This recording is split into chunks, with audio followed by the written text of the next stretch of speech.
To get things done, you usually have to do things. You can't expect that they're just going to happen magically. How do you organize all those programs? But it took everything in me not to call them an app.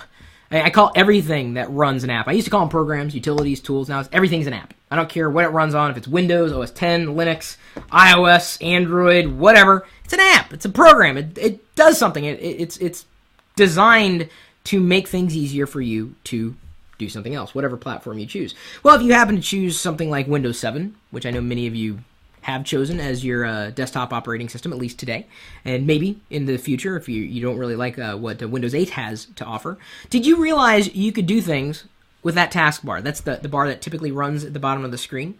You can make it smaller if you want. You can make it the standard height or keep it the standard height. You could also group similar taskbar buttons inside of Windows 7. So the question is, we even added the screenshot to the story on lockergnome.com. This is I guess it's a power user tip more than anything. Which taskbar is easier on the eyes and conveys more information in less space? This taskbar, the first one, or this taskbar, the second one? So the icons are larger and they're grouped. The problem with advancing usability paradigms is sometimes eschewing what you were accustomed to. And so many people were frustrated with Windows 7 because it's not Windows XP. And the first thing people were inclined to do is try to make Windows 7 work like it was XP. Well, here's the thing.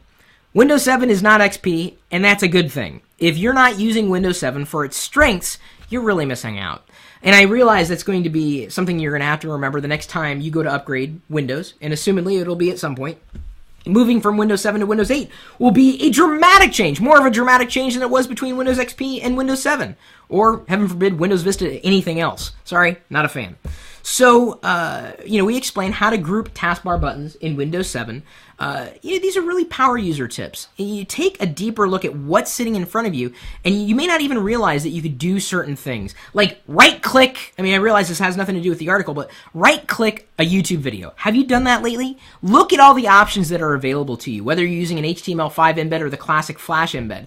Totally new options that you may not have realized existed. Explore the world around you, in front of you, whatever computer you happen to be using. And of course, just like we wrote this article around, we get questions. People want to know how to do it, so we told them how to do it. You want to know how to do something else? Just ask. Drop me a line. My email address, chris@perillo.com.